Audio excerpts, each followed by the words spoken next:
Salmo 31. Declaración de confianza. Al músico principal, Salmo de David.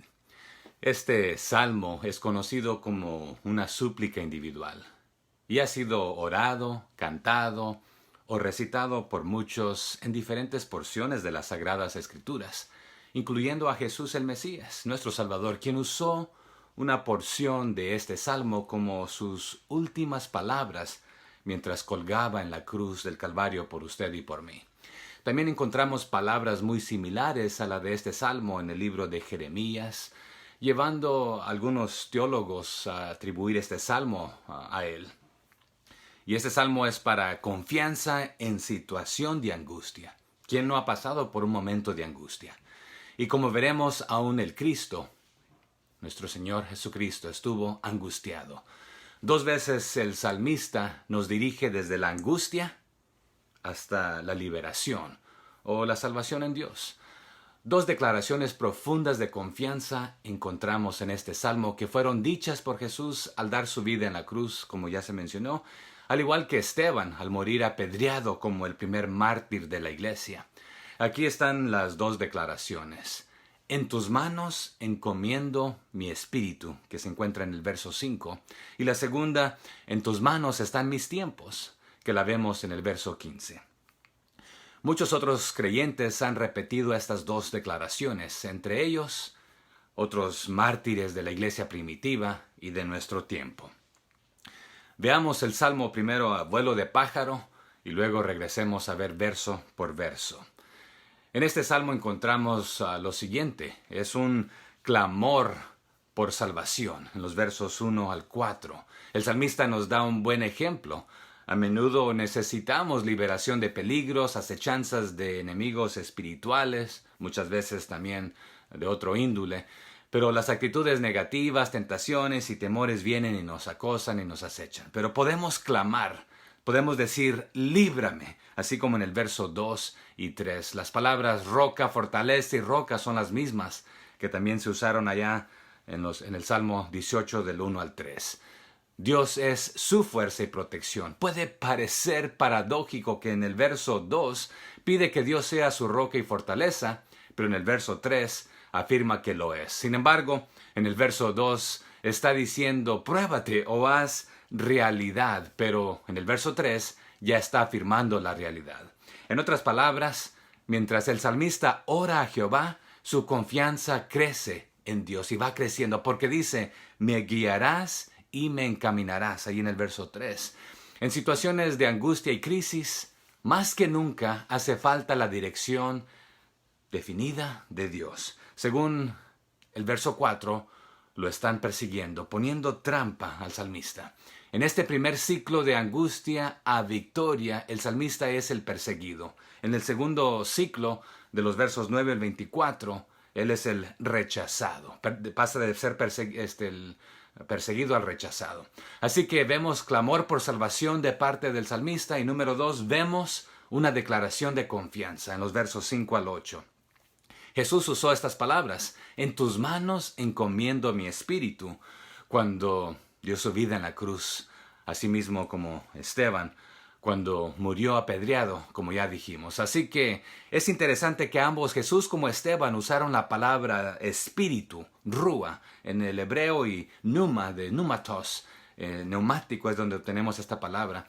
Encomiendo o recibe mi espíritu, en vez de usar la palabra nefesh en hebreo, que quiere decir vida o alma. Dios puede librar de enfermedad y de enemigos nuestra vida, pero la liberación más importante es la del espíritu de las garras del maligno. El verso 5 hace la afirmación de que Dios es fiel y es el verdadero Dios. Notaremos el contraste con los ídolos. El verso 6 habla de ello. Los nombra vanidades ilusorias. Así que en este cántico de alabanza y confianza hay un ciclo de adoración, expectación y entrega en los versos 7 y 8. Aún en la crisis, el salmista se goza en la misericordia. Esta palabra misericordia, hesed, en el idioma original, explica lo que Dios es. Dios es fiel a sus promesas, a sus pactos. Su amor, su misericordia y gracia se expresan a través de su pacto a su pueblo. Número 3, vemos el clamor de uno que siente rechazo en los versos 9 al 13. En el primer ciclo de los versos 1 al 8, el salmista era perseguido, ahora siente rechazo. En el verso 9 da la impresión de una enfermedad, pero puede ser el efecto de la angustia, se siente muy debilitado.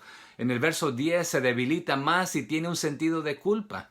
Y en el verso 11, en vez de todos o para todos, algunos traducen este verso por causa de todos. Cuando tantos enemigos persiguieron y acusaron al salmista, aún sus vecinos y sus amigos lo rechazaron. Los efectos del odio desmoralizan a uno. Cuando uno es acusado, aunque sea injustamente, es muy común que los mismos hermanos de la iglesia suelan hacer esto a veces hoy en día. Pero el verso 13 es citado en Jeremías 20:10, que dice en cuanto a esto, pero la frase terror o temor está por todas partes y se usa varias veces, 6 veces es más en el libro de Jeremías. Y Jeremías escribió el Salmo, algunos es lo que terminan diciendo, pero quizás Jeremías usó el Salmo. Número 4, vemos que es una oración de fe en los versos 14 al 18, pero a pesar de la situación desesperante, el salmista confía en Dios. En tus manos están mis tiempos, dice en el verso 15. Es una profunda afirmación de fe. El creyente nunca es víctima de la suerte. Sus manos, sus tiempos, toda su vida, su alma, su espíritu está en las manos de Dios. Así que la manera y el tiempo de la victoria están en sus manos. A las 3 peticiones hechas en los versos 15 y 16. Líbrame, haz resplandecer, sálvame. Corresponden a los 3 deseos de los versos 17 y 18. No sean avergonzados y enmudezcan. De nuevo, el salmista no toma la venganza en sus propias manos, pero pide la justicia de Dios.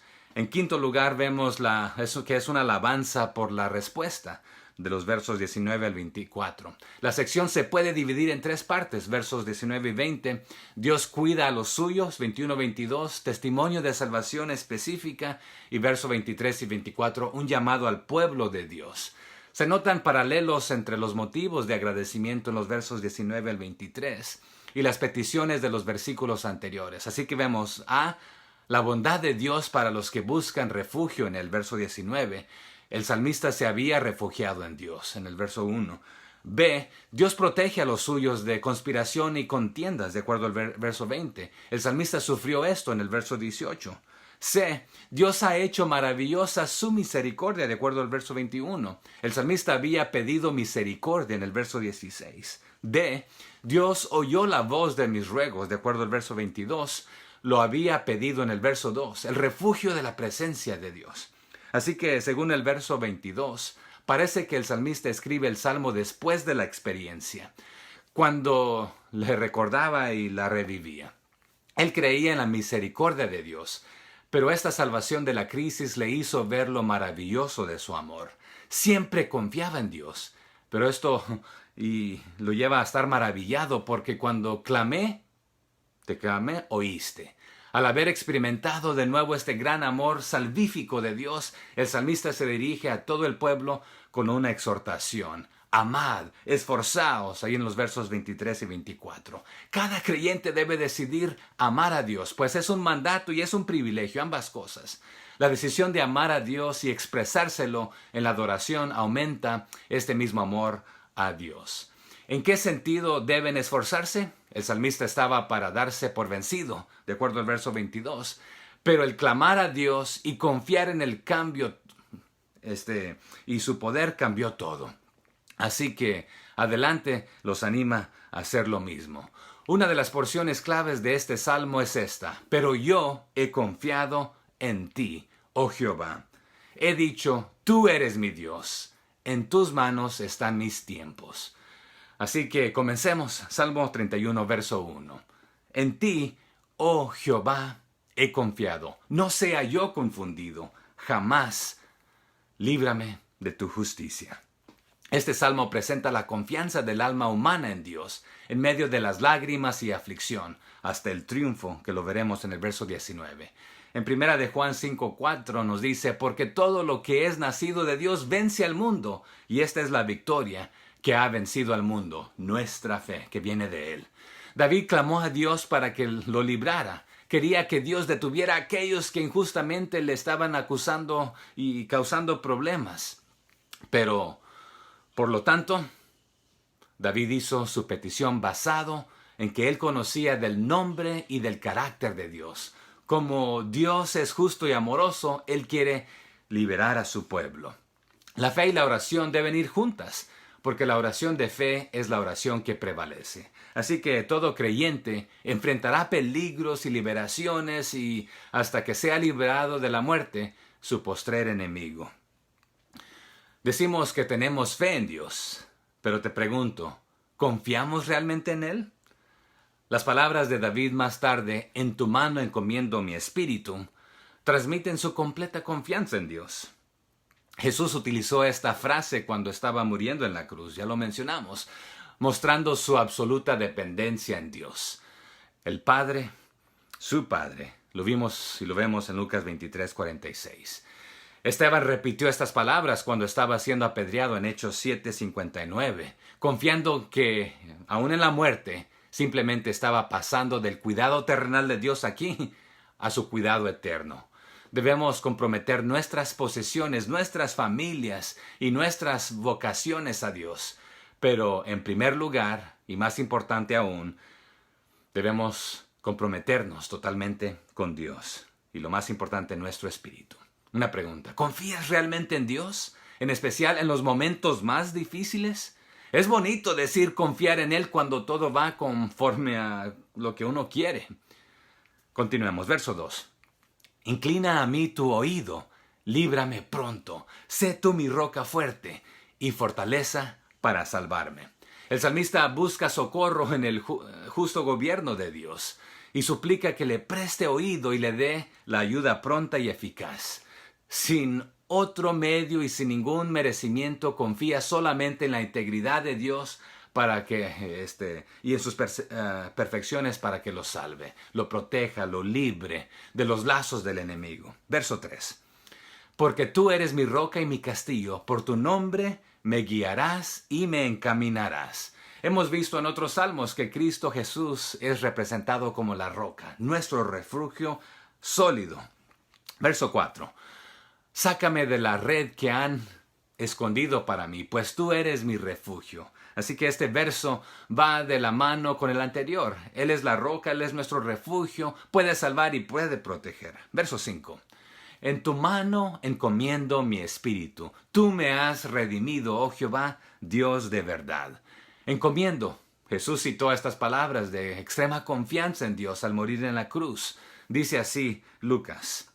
Entonces Jesús, clamando a gran voz, dijo, Padre, en tus manos encomiendo mi espíritu.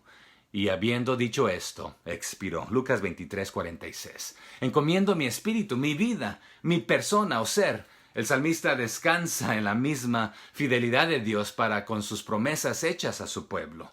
Y no pone su fe en ídolos, como veremos. Primera de Corintios 8:4 dice, acerca pues de las viandas que sacrifican a los ídolos, sabemos que un ídolo nada es en el mundo y que no hay más que un Dios, el Dios verdadero. Verso 6. Aborrezco a los que esperan en vanidades ilusorias o ídolos, mas yo en Jehová he esperado. ¿Por qué trajo David repentinamente el tema de la idolatría? Quería hacer un contraste entre su total devoción a Dios y la adoración diluida ofrecida por muchos israelitas a los ídolos.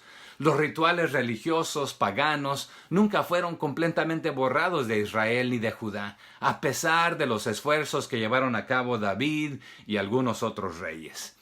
Obviamente, una persona que se inclinaba ante los ídolos no podía depositar su espíritu en las manos de Dios y su confianza en Él. Cuando colocamos los ídolos actuales de hoy en día, riqueza, posesiones, las cosas materiales, éxito, fama, etc., en el primer lugar de nuestra vida, no podemos esperar que el Espíritu de Dios nos guíe, porque estamos confiando en otras cosas. Dios es nuestra autoridad suprema y requiere nuestra primera lealtad. La confianza auténtica y la realidad total al Señor son inseparables. ¿En quién esperas? o pones tu esperanza? La palabra esperar es la misma base de esperanza. ¿Esperas y pones tu esperanza en las riquezas, lo material, o en el Creador y sustentador y dueño de todo? Verso 7. Me gozaré y me alegraré en tu misericordia, porque has visto mi aflicción, has conocido mi alma en las angustias. Has conocido mi alma, en otras palabras, me has tomado en cuenta en angustia, tú que todo lo conoces. De la confianza y la oración brota la seguridad. Todo resultará para bien porque desde el principio el Señor ha visto y conocido todo y todo lo sabe. Verso 8. No me entregaste en mano del enemigo, pusiste mis pies en lugar espacioso. En otras palabras, no me entregaste y me diste este tiempo perfecto expresando seguridad para el futuro. No me encerraste, etcétera. No me abandonaste al enemigo. Aquí, consultando si recordamos David a Jehová en 1 Samuel 23:11, pregunta, ¿me entregarán los vecinos en las manos de Keila, en sus manos? ¿Descenderá Saúl como he oído, como tu siervo? Y Jehová, Dios de Israel, te ruego que lo declares a tu siervo. Y Jehová dijo, sí, descenderá, pero no lo abandonó Dios en este momento. Lo puso en lugar espacioso, en anchura, lugar de seguridad. El mismo salmista ya había dicho esto en el Salmo 18:19. Me sacó al lugar espacioso, me libró porque se agradó de mí. En los días de David, los ejércitos necesitaban espacios abiertos en los que pudieran llevar a cabo sus maniobras militares. David alabó a Dios por el lugar espacioso, lugares amplios que le había dado la libertad de moverse dentro de los límites de Dios aun cuando era perseguido. Si usted se siente restringido por los límites morales de Dios, recuerde que le ha dado mucha libertad, mucho más de lo que necesita para moverse dentro de estos límites. Úselo para su honra y su gloria. Verso 9. Ten misericordia de mí, oh Jehová, porque estoy en angustia. Se han consumido de tristeza mis ojos, mi alma también y mi cuerpo. Aquí escuchamos el ruego para ser liberado de la angustia y la persecución que parecen seguir al justo, a David, al salmista.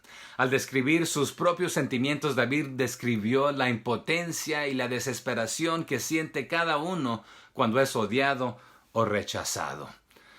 Sin embargo, la adversidad es mucho más fácil de aceptar cuando reconocemos nuestras verdaderas relaciones con la soberanía de Dios, como veremos en los versos 14 al 18.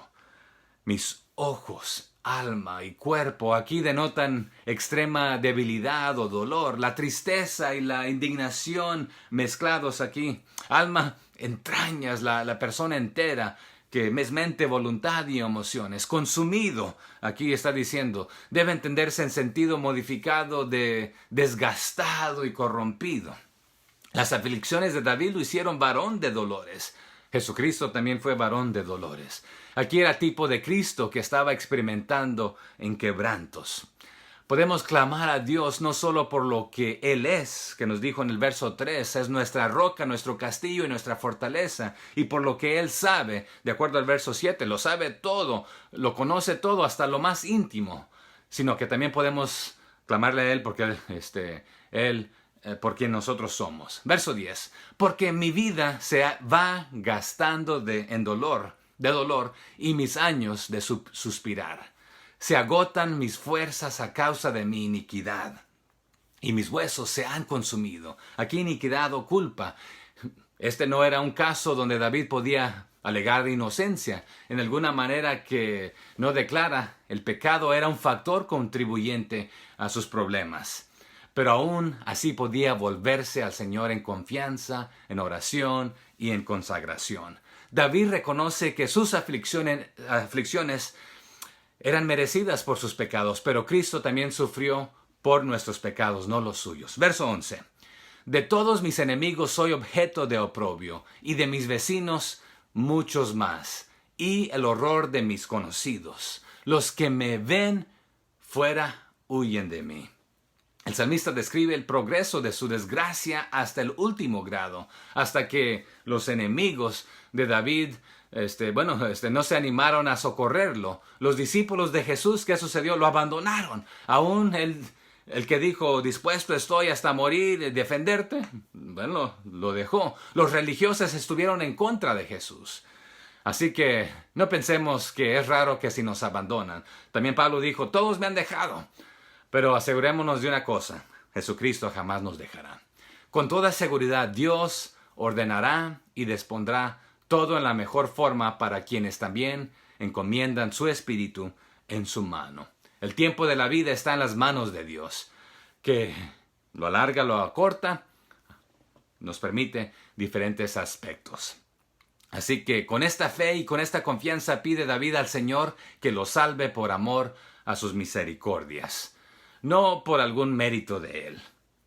Profetiza que serán silenciados quienes reprochan y hablan mal del pueblo de Dios. Hay un día venidero en que el Señor ejecutará juicio contra ellos. Mientras tanto, debemos dedicarnos a hacer el bien, si es posible, para silenciar la ignorancia de los necios. Verso 12. He sido olvidado de su corazón como un muerto. He venido a ser como un vaso quebrado.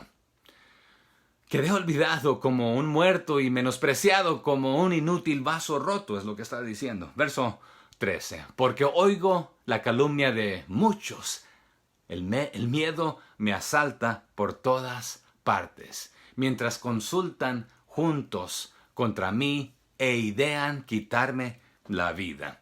Porque introduce otras razones de su oración, los propósitos injustos, deliberados y sangrientos de sus enemigos. Verso 14. Mas yo en ti confío, oh Jehová. Digo, tú eres mi Dios. En su declaración de su confianza incluye a los términos de la oración que lo expresan. Verso 15. En tu mano están mis tiempos. Líbrame de la mano de mis enemigos y de mis perseguidores. Al decir, en tu mano están mis tiempos, David estaba expresando simplemente su creencia de todas las circunstancias de la vida están bajo dominio de Dios, al igual que su espíritu. Saber que Dios nos ama y tiene cuidado de nosotros nos permite mantenernos firme en nuestra fe a pesar de las circunstancias. Nos guarda de pecar totalmente. El ojo de la fe, que tanto los tiempos de tribulación como los tiempos de triunfo están en la mano de Dios. Pero su reacción es, una vez más, confianza en los versos 14 y 15. Y oración en los versos 16 y 17. Porque la seguridad de que en tus manos están mis tiempos lo capacita para orar. Literalmente, líbrame de la mano de mis enemigos. La mano de Dios no es el lugar en donde somos inmunes a las dificultades de la vida, a los problemas, el sufrimiento, aún el morir. Sino que no somos inmunes a esto, sino que en lugar de esto, donde nos suceden, nuestra seguridad no es parte de la dificultad, sino en la dificultad. Verso 16. Haz resplandecer tu rostro sobre tu siervo, sálvame por tu misericordia. Aquí continúa siendo fiel a tu pacto, así como es tu carácter y tu esencia, el no romper tus promesas y pactos, cumpliendo ambos lados del pacto. Verso 17. No sea yo avergonzado, oh Jehová, ya que te he invocado. Sean avergonzados los impíos, estén mudos en el Seol. Podemos esperar que la oración reciba respuesta sencillamente porque ha sido expresada. Verso 17. No sea defraudado o humillado, sino al contrario, los que no confían en ti sean humillados. Es más, cuando el justo, el que anda bien con Dios, puede orar por la derrota de sus adversarios. Pero los salmos niegan la acción vengativa de la persona hacia su enemigo, sino que lo pone en las manos de Dios mejor. Pero afirman esta oración pidiendo venganza, la derrota de los perseguidores y de los impíos a manos de acción justa de Dios. O sea, dejando a Dios su justicia obrar. Verso 18. Enmudezcan los labios mentirosos, que hablan contra el justo cosas duras, con soberbia y menosprecio. Este verso va conectado con el verso 17. Verso 19. Cuán grande es tu bondad que has guardado para los que te temen, que has mostrado a los que esperan en ti delante de los hijos de los hombres. Grande. Esta palabra grande en el idioma original significa abundante, muchos, numeroso, de gran importancia, principal, pesado, noble, significativo. Rab es la palabra que se usa aquí y aparece más de 400 veces en el Antiguo Testamento y deriva del verbo rabab, que quiere decir numeroso o grande, que de ahí también proviene el nombre, el título rabí, viene de rab, aunque rabí generalmente se traduce en maestro, implica la idea de que es alguien grande, es decir, lleno de conocimientos que lo sabe. También podría traducirse como mi gran instructor. De ahí es que nuestro Salvador aconsejó que no se llamaran así a sus seguidores.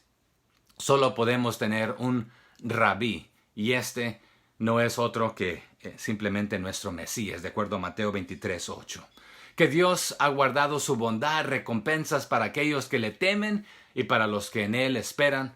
Lo confirma aquí Mateo 5, del 11 al 12. Bienaventurados sois cuando por mi causa os vituperen y os persigan y digan toda clase de mal contra vosotros, mintiendo. Gozaos y alegraos, porque vuestro galardón es grande en los cielos, porque así persiguieron a los profetas que fueron antes de vosotros.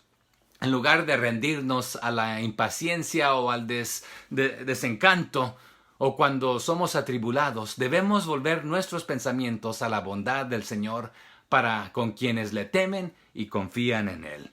Todo llega a los pecadores a través de la dádiva maravillosa del unigénito Hijo de Dios para hacer la expiación por los pecados. Verso 20.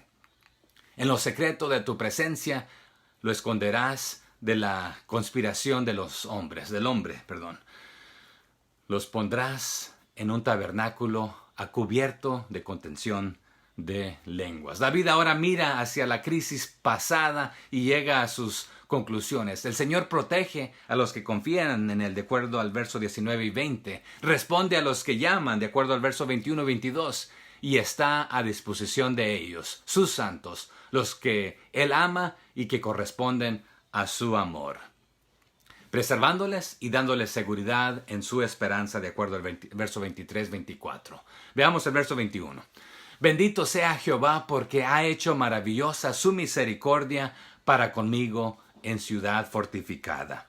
Dios manifiesta abiertamente la bondad que piensa impartir a su pueblo. El secreto de tu rostro, o bien la cubierta de tu rostro, la presencia, la protección así dispensada. Una figura similar en el Salmo 27:5 encontramos. Se presenta la idea de seguridad además por la figura del tabernáculo y de una ciudad fuerte, fortaleza.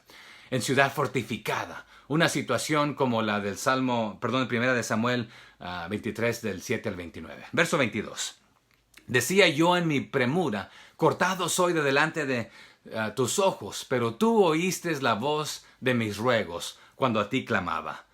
Decía yo, dirección de sentido adversativo, sin embargo yo, así favorecido, quedé desesperado en mi premura, en mi terror, cortado, etcétera, de toda la protección de tu presencia.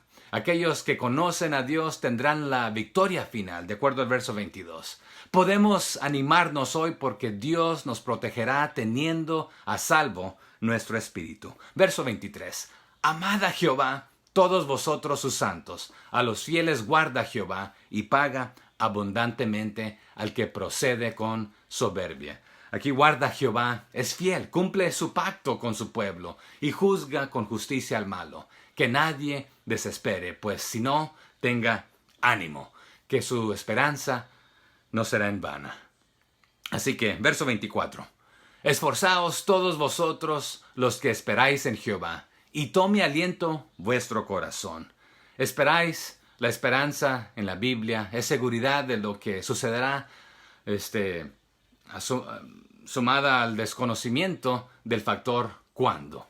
Así que continuemos confiando en Él, manteniendo nuestra esperanza, esperanzados, esperanza, otra vez relacionado ahí, solamente poniendo nuestra esperanza en Él, esperando solo en Él, estando seguros y confiados de que Él es fiel y Él cumplirá. Dios bendiga sus vidas mientras continúan confiando y esperando en Él, confiando en el socorro de Él, que estamos a salvos en cuerpo y en espíritu. Si nos permite vivir, estaremos a salvos con Él por toda la eternidad. Dios bendiga sus vidas. Amén.